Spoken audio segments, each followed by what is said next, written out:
On va pas se mentir, les gens ils viennent vous voir vous parce que vous avez une notoriété, parce que vous avez un discours. Mais c'est pas pour autant qu'on va venir me voir avec n'importe quel produit. Je vais dire ah ben oui, on me paye, je prends. Il faut que le produit ait un sens pour moi, il faut que j'y croie. C'est la toute première chose. Il faut qu'il me plaise et que je vois un sens par rapport à mon audience.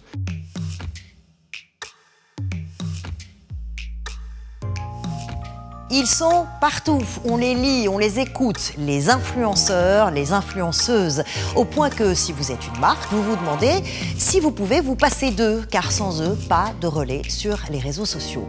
Mais qui sont ces nouvelles stars du web? Comment fonctionne leur business? Sont-ils libres de dire ce qu'ils veulent? Rencontre avec un influenceur qui cumule 400 000 abonnés sur YouTube. Monsieur Gr, portrait. Monsieur Greux est beaucoup plus qu'une onomatopée. Un influenceur pour certains, un vlogueur pour d'autres parce qu'il utilise essentiellement YouTube.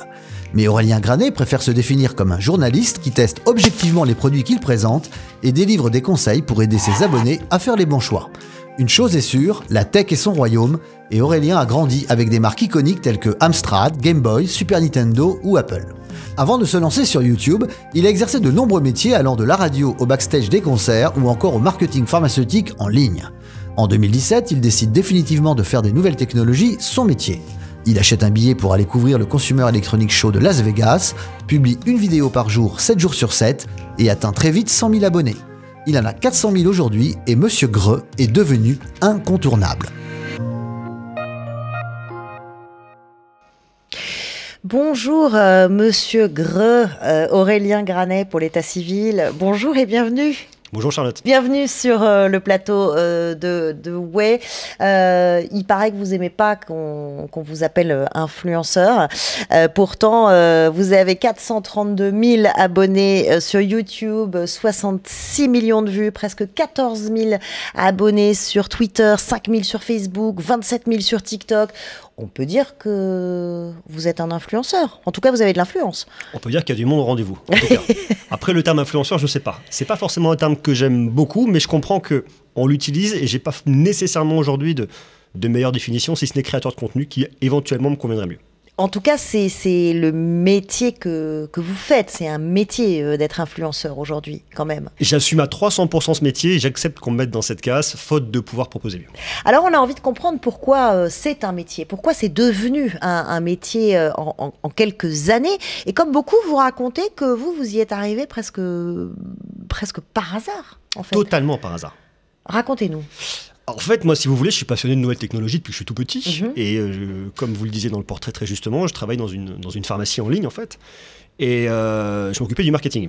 Et j'ai voulu me réapproprier un petit espace numérique, un petit blog. Alors, fut une époque, il y a quelques années, j'avais un premier média. On avait monté un business avec des amis autour de l'actu, soirée et loisirs à Clermont-Ferrand, parce que je suis originaire de Clermont-Ferrand.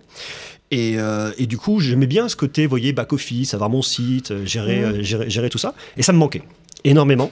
D'où l'idée de vouloir créer un blog pour prendre la parole, écrire sur un peu tout et n'importe quoi. Plus n'importe quoi que tout à cette époque-là en tout cas. Et puis je me suis rapidement ennuyé. D'où l'idée de me dire, est-ce que je ne chercherais pas notre support? Un collègue m'a dit YouTube c'est bien, je suis allé voir, j'ai trouvé ça super. Et je me suis lancé comme ça, un peu par hasard. On va voir comment vous avez fait, mais avant, on va voir ensemble, si vous le voulez bien, comment ça fonctionne, ce métier d'influenceur. C'est quoi être un influenceur aujourd'hui, en 2021? Élément de réponse avec Christian Roudot. Des influenceurs, il y en a de toutes les tailles. Les macro-influenceurs avec des centaines de milliers et même des millions d'abonnés. Les micro-influenceurs sous la barre des 50 000, moins de visibilité mais souvent un lien plus fort avec leur communauté. Enfin, il y a le nano-influenceur, le monsieur, madame, tout le monde de l'influence marketing. Certains misent tout sur un canal, d'autres sont présents sur plusieurs réseaux à la fois, YouTube, Facebook, TikTok, Instagram, le média social de prédilection des influenceurs. Selon une étude récente, les thèmes les plus abordés sont le lifestyle, 40%, la mode, 12%, la beauté, 11%, le voyage, la nourriture, le sport, la high-tech, 4%. À noter que la cible est avant tout grand public, presque pas de B2B. Selon un cabinet spécialiste du secteur, 74% des influenceurs sont des femmes. Des jeunes, 30 ans de moyenne d'âge, seuls 15% en ont fait leur activité à temps plein. Et attention au mythe de l'influenceur richissime, 6% seulement gagnent plus de 20 000 € par an. Bon, alors vous, c'est la tech, 4%. On peut parler d'une niche, hein, comme marché, très clairement. Peut-être, en tout cas, tout le monde a un produit tech avec lui. Bon, et puis l'autre chiffre qui était donné, c'est qu'il y en a très peu qui gagnent leur vie réellement avec. Alors vous, je voudrais savoir quelles sont vos sources de revenus. Elles sont multiples. Et je pense que c'est aussi un point stratégique lorsqu'on veut vivre de ce métier. Alors expliquez-nous. Alors moi, ma plateforme principale, c'est YouTube. Donc c'est YouTube qui me permet de gagner de l'argent aujourd'hui. Il y a effectivement la publicité YouTube qui est souvent un peu négligeable de par le volume, mais moi je fais un très gros volume parce que je publie beaucoup, donc c'était tout au début en tout cas ma première source de financement. Il y a les partenariats avec les marques, bien évidemment, ce qu'on appelle la fameuse vidéo sponsorisée. Il y a l'affiliation, comme je parle de tech, dès que des produits sont achetés par le biais de mes liens d'affiliation, eh bien j'ai une commission, et puis j'ai des partenariats avec des marques à l'année, plus du placement de produits, type coque pour smartphone. Alors, les vidéos sponsorisées, pour qu'on comprenne comment ça marche entre les marques et vous, ça se passe pas en direct, il y a des agences. Ça dépend. La plupart du temps, il y a des agences. Vous passez par une agence. Les agences viennent me contacter. Elles travaillent avec des marques et elles viennent chercher des profils. Et assez souvent, on vient en tout cas taper à ma porte. Alors vous, par exemple, vous gagnez bien votre vie ? Correctement. Ouais. Oui. Donc on peut bien gagner sa vie en étant... Ah non, mais bien sûr. Mais après, si vous voulez, il faut qu'il y ait un marché en face de ça. C'est-à-dire que pour moi, l'idée de base, c'était de gagner un SMIC dès le départ, de pouvoir avoir les moyens de subvenir aux besoins de ma famille. Je suis papa, j'ai une femme, on a un appartement, enfin vous voyez, comme tout le monde, tout un chacun. Payer à manger, payer à boire et assumer sa famille. C'était la première étape. Ça, c'est arrivé quand j'ai eu mes premiers 50 000 abonnés à peu près. Par là, j'ai pu commencer à gagner ma vie. Et puis après, les choses se développant, on est dans une stratégie d'entreprise et on fait des choix de stratégique en disant je vais développer, quel axe de développement j'ai, où est-ce que j'investis. Enfin voilà, c'est comme tout pilotage d'entreprise après. C'est une entreprise avec un seul salarié, c'est vous. Hein, vous aimez bien travailler en solo. Mais ça veut dire aussi, on l'a entendu dans votre portrait, c'est 7 jours sur 7, presque 24 heures sur 24. Enfin, je dors un peu. Mais justement, à quoi elles ressemblent vos journées? C'est quoi la journée d'un influenceur? Alors, comme je fais une vidéo tous les jours, j'ai préparé mes sujets, bien évidemment. J'ai mon planning de publication qui est là.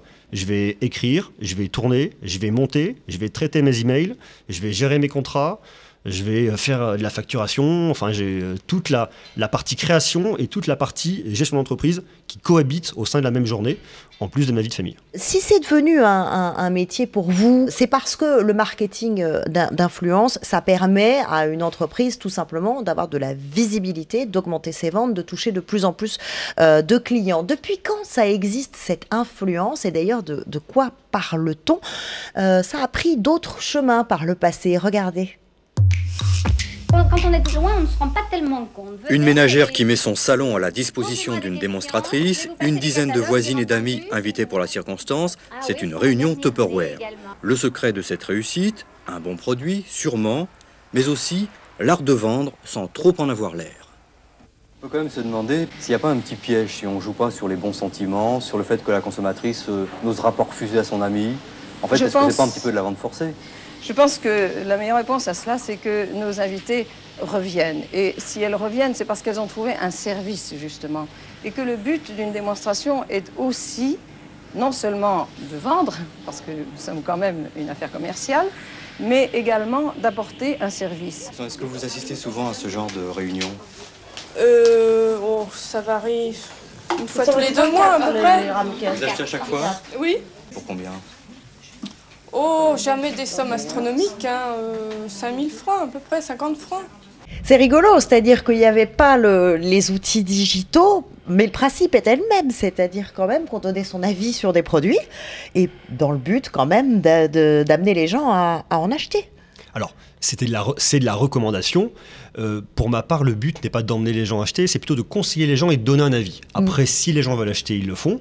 C'est la différence effectivement des fameux ateliers Tupperware où là, effectivement, il fallait que la personne, elle, en fasse vendre pour gagner de l'argent. Mais quand même, les marques, si elles vous contactent, c'est que c'est quand même ce qu'elles espèrent. Ne nous mentons pas. Et justement, pour se rendre compte, est-ce que ça peut représenter comme opportunité pour une marque? À quel point c'est important aujourd'hui et ce que représente ce marché de l'influence? Eh bien, nous a rejoint sur ce plateau Florence Dupont. Bonjour. Bonjour. Vous êtes associée directrice générale adjointe d'Influence for You, qui est une agence d'influence marketing. On a vu les chiffres impressionnants d'Aurélien Granet sur les réseaux sociaux et différentes plateformes.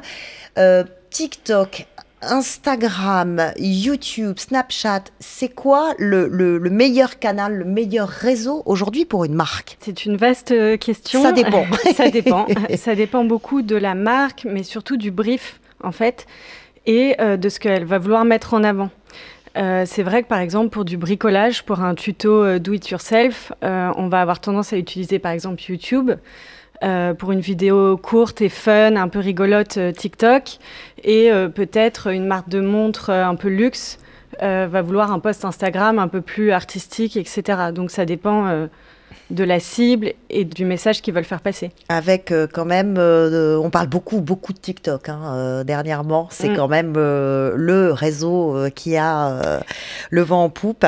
Alors dès qu'il y a un nouveau réseau social qui débute et qui marche très bien, qui est très à la mode, les marques ont envie de se jeter dessus. Il y a une grosse demande depuis 1 an, depuis le premier confinement.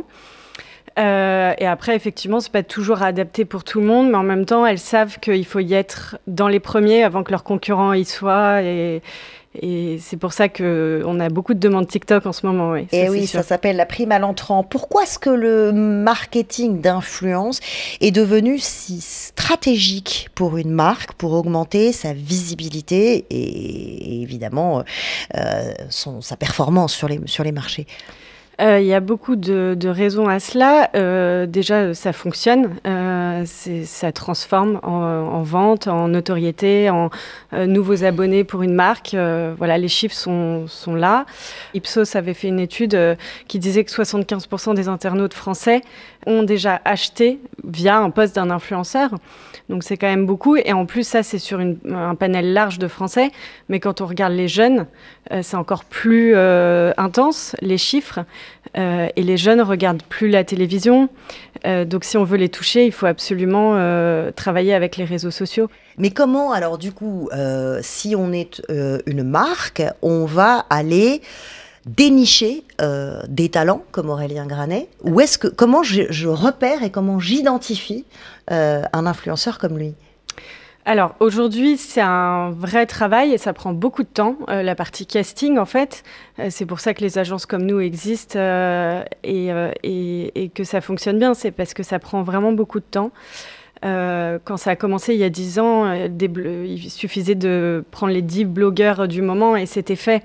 Aujourd'hui, il y a beaucoup d'influenceurs. Tout le monde est un peu influenceur avec la nano-influence aussi. Il y a beaucoup de critères à prendre en compte. Le nombre d'abonnés en est un, mais c'est pas le premier. Contrairement à ce qu'on pourrait croire, c'est plutôt trouver la bonne personnalité qui va être intéressée par cette marque, la ligne éditoriale qui fonctionne aussi avec le brief et le taux d'engagement qui est hyper important en fait aussi. Le nombre d'abonnés, ce n'est pas forcément le seul critère. Elle parle du taux, vous parlez du taux d'engagement, vous la rejoignez là-dessus Aurélien? À 300%, bien sûr. Ouais. C'est-à-dire, qu'est-ce qu'on appelle le taux d'engagement? Eh bien, ça va être les interactions que vont avoir les gens. En fait, ça montre, si vous voulez, le taux d'engagement, l'intérêt suscité par une publication.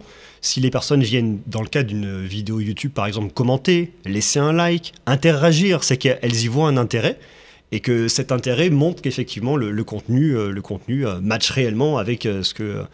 Eh bien, il y a une rencontre en fait entre un produit et un spectateur. Comment on détermine les tarifs de rémunération d'un influenceur, d'une influenceuse? C'est quoi les critères? Un influenceur, c'est comme une agence de création en fait. Donc c'est le temps que l'influenceur va avoir à faire un montage, à créer un shooting photo, etc. Donc en temps passé. Après, il va y avoir une partie du budget sur les droits d'image. Et puis, il y a l'attractivité aussi de la marque qui compte. Si c'est une marque hyper glamour dont l'influenceur rêve depuis longtemps, il va peut-être accepter un cachet un peu moins cher parce que en fait, ça va le mettre en avant et qu'il en est fier et qu'il veut le faire à tout prix. Vous négociez beaucoup, vous négociez serré, temps passé, droit à l'image, notoriété de la marque, vous dites attendez... C'est pas tant passé, je comprends cette question du temps passé si vous voulez, mais on pourrait se dire quelqu'un qui a qui vient de débuter et quelqu'un qui est là depuis longtemps, qui est expert, avec un gros taux d'engagement, ils passeront le même temps, sensiblement le même temps. Donc le temps passé, pour moi, c'est pas la métrique la plus importante. Il y a aussi un influenceur, c'est une marque aussi. Si je parle très uniquement business, hein, si vous voulez, il y a aussi... Aujourd'hui, donc ça veut dire que vous vendez votre notoriété. Vous dites, moi, attendez, j'ai des millions d'abonnés, donc... Oui et non. Oui et non, parce que oui, bien évidemment, on va pas se mentir, les gens ils viennent vous voir vous parce que vous avez une notoriété, parce que vous avez un discours, mais c'est pas pour autant qu'on va venir me voir avec n'importe quel produit, je vais dire ah ben oui, on me paye, je prends. Ça par contre c'est faux. Il faut que le produit ait un sens pour moi, il faut que j'y croie, c'est la toute première chose, il faut qu'il me plaise et que je vois un sens par rapport à mon audience. Si on vient me voir avec un gros chèque et qu'on me dit tiens, parle de ça absolument, non. C'est pas comme ça que vous fonctionnez. Ceci dit, c'est un marché en pleine explosion. Donc, qui dit marché en pleine explosion dit surenchère aussi. Est-ce que vous pensez qu'il va y avoir une croissance exponentielle? C'est une tendance qui est partie pour vraiment durer. Je pense que l'influence a toujours existé, en fait, c'est du bouche à oreille, et puis on l'a vu dans les petits reportages que vous avez passés. Ça existe depuis toujours, il n'y a aucune raison que ça s'arrête, et je pense que ça va continuer. On voit que chaque année, les annonceurs mettent de plus en plus de budget là-dedans. Après, ce qui évolue, c'est sur quelle plateforme, les talents qui évoluent aussi, parce qu'il y en a qui changent... Qui font ça pendant 4 ans et qui changent de carrière, et il y en a d'autres qui arrivent. Mais voilà, le principe d'influencer et la recommandation de quelqu'un, c'est quelque chose qui a toujours existé et qui risque pas de s'arrêter à mon avis. En gros, on peut écouter plein d'influenceurs aujourd'hui et finalement, nous, on peut se dire... Bon bah, est-ce qu'il est pro en fait? Est-ce qu'il connaît son sujet? On peut se poser la question tout bêtement comme ça. Et vous avez raison de vous la poser. Dans mon travail à moi en tout cas, je dois raisonner comme un journaliste. C'est comme ça vraiment que je le vois. Hein. Chacun le verra comme il le souhaite, mais je dois raisonner comme un journaliste. Je dois apporter une information, je dois la vérifier. Je vais pas dire confronter mes sources parce que quand je teste un produit, j'ai pas grand-chose à confronter. Mais je dois vraiment avoir une vision professionnelle, avoir une démarche qualitative pour vraiment exposer les faits. En toute honnêteté, vous négociez quand même avec une marque à travers une agence, donc elle ne vous oriente pas du tout sur ce que vous allez dire? Alors, il y a deux choses. Déjà, la plupart des vidéos que je fais ne sont pas sponsorisées, donc ça laisse libre cours. Et je vais vous prendre un exemple qui est extrêmement intéressant. Ça arrivé cette semaine. Cette semaine, j'ai eu un deal avec une marque, évidemment, je ne citerai pas, et je parle d'une caméra de smartphone et je dis ça, c'est pas bon, ça marche pas. C'est pas terrible, d'accord. Non, ça va pas. Et la marque me dit, enfin l'agence me dit, on peut pas dire ça. Et j'en dis si, on va le dire, parce que c'est vrai, et parce qu'on situe par rapport au prix. J'explique pourquoi je dis ça, il y a effectivement toute une explication, une pédagogie derrière, et je vais dire ça parce que ça a un sens. Et j'entends ce que dit la marque, mais si vous voulez qu'on aille plus loin, je dois dire ça, sinon je préfère qu'on s'en arrête là. On a 2 camarades, 2 compagnons de jeu, on peut dire, sur Way. Ils adorent parler de ce qu'ils aiment, et donc ils se disent, on pourrait finalement devenir influenceur, qui sait? Dis donc, Charlotte, ça donne envie le métier de ton invité. Non mais t'imagines, les marques t'envoient leurs produits gratos et ton boulot, c'est juste de dire à tes abonnés ce que t'en penses. T'as raison, mon JPEG. Il nous reste juste à trouver des abonnés. Moi, j'ai une grande famille et avec la tienne, ça va déjà nous faire pas mal de monde. Oui, sauf que moi, je suis fils unique et mes parents veulent plus me parler. Mais bon, vu le nombre de gens qu'on commence à connaître avec Way, ça devrait le faire. À nous, les produits gratuits, on a trouvé le bon filon. Oui, j'espère que tout va rentrer dans la caravane. Mais j'y pense, Charlotte. Si les produits nous plaisent pas et qu'on les critique, on est obligé de les rendre. Tu peux lui demander à Aurélien? Et oui, si les produits ne plaisent pas, est-ce qu'on peut en parler quand même? Mais je pense que si vous voulez, il faut vraiment considérer que la plupart des vidéos que je fais et la plupart des influenceurs ne sont pas des collabs, ne sont pas payés par des marques. Donc il faut vraiment différencier ça et considérer que même si c'est des choses qui arrivent, c'est pas que ça reste sporadique, mais c'est pas plus de la moitié. Donc ça c'est vraiment important. Et dans le cas même de partenariat avec des marques, une fois de plus, ce qui vaut pour moi, je peux pas dire que ça vaut pour tout le monde, mais il est extrêmement important d'avoir un discours sincère. Ça vaut pour vous, ça vaut pas forcément pour tout le monde. Du coup, je me retourne vers vous, l'experte Florence Dupont. Honnêtement, est-ce que on peut s'assurer que tous les influenceurs, influenceuses, certains sont très jeunes, ne sont pas tout simplement influencés eux-mêmes par les marques et par les agences? En fait, ceux qui marchent, qui sont vus, qui sont appréciés, c'est ceux qui savent faire la part des choses et parler que des marques. Quand ils y croient et quand ils aiment vraiment le produit. On s'assure, avant de prendre un influenceur sur un projet et de le rémunérer pour faire la publicité de cette marque, qu'il l'aime vraiment et qu'il est à l'aise. S'il ne l'est pas, on arrête. Et ça arrive parfois d'arrêter en plein milieu d'un projet parce que l'influenceur aime pas et on dit bon bah voilà, on va trouver quelqu'un avec qui ça fonctionne mieux. Vous parliez d'engagement qui est presque aussi important que de faire grossir le nombre de followers. Comment on fait grossir sa communauté? Parce que quand même c'est important. Ça dépend des plateformes. Chaque plateforme a ses codes. Ce qui est important, si vous prenez par exemple un YouTube, ça va être ce qu'on appelle le SEO, c'est le référencement. C'est un moteur de recherche, YouTube. Donc il faut vraiment réfléchir à ça. Si vous êtes sur Instagram, c'est assez complexe, surtout dans le domaine de la tech. Il y a beaucoup de stratégies à trouver. Pour moi, le plus important, et si je dois dire ce qui va vraiment primer, c'est l'authenticité. Et les gens viendront vous voir parce qu'ils vous trouvent authentique et qu'ils aiment votre discours. Et après, il faut aussi être, je dirais, malin pour comprendre comment fonctionnent les plateformes. Les plateformes, il faut les nourrir, il y a des codes. Du coup, est-ce qu'on peut être influenceur longtemps? C'est justement le sujet sur lequel je suis en train de travailler en ce moment. Parce qu'il est très clair que si vous voulez, moi mon canal principal c'est YouTube. Je sais aujourd'hui où j'en suis avec YouTube, je ne sais pas ce que va être YouTube dans 5 à 10 ans. Vous ne pouvez pas mettre tous vos œufs dans le même panier, comme on dit. Il faut se diversifier et il faut aller chercher d'autres canaux et je pense qu'il faut réussir à mettre en place une stratégie pour se passer de ces différentes plateformes à terme pour gagner en indépendance et pour éviter justement les déconvenus. Quel canot par exemple? Twitch c'est super par exemple, ça se développe bien, ça peut coller vraiment avec ce que je fais moi. TikTok marche aussi bien, Instagram, et j'ai créé un podcast, vous voyez, Fréquence Greux, et ça je trouve ça hyper intéressant parce que pour le coup je ne dépends d'aucune plateforme. Un jeune qui viendrait vous voir et qui vous dirait waouh, Monsieur Greux, quand je vois le nombre de vues et de likes que tu as, j'aimerais trop faire ce que tu fais. Quel conseil vous lui donneriez? Va travailler à l'école. Ouais. Mais oui, bien sûr, il faut s'armer dans la vie. Parce qu'aujourd'hui, YouTube, c'est un métier comme un autre. Mais il faut s'armer, il faut avoir des diplômes. Et moi, j'ai un master en marketing. Donc bon, quelque part, on apprend des choses aussi. C'est important de s'armer. YouTube, c'est bien. On ne sait pas de quoi sera fait l'avenir. Il faut avoir la tête sur les épaules. Le nombre, c'est pas important. Le nombre d'abonnés, c'est pas important. Je ne vais pas vous dire que si j'en avais pas et j'en vivais pas, je serais pas content. Bah quand même, c'est mieux d'en avoir plus que pas assez. Oui, mais il faut construire les choses sainement. Solidement. Voilà. Merci beaucoup à tous les deux d'être venus nous parler de l'influence. Merci infiniment. Merci. Merci à vous. Way, ça continue maintenant et tout le temps. C'est quand vous voulez. Abonnez-vous à Way sur la chaîne YouTube de Salesforce. Vous y retrouvez nos invités, nos chroniqueurs. Activez la petite cloche et dites-nous ce que vous en pensez. Nous lisons vos messages, nous les prenons en compte. Rejoignez-nous sur Way.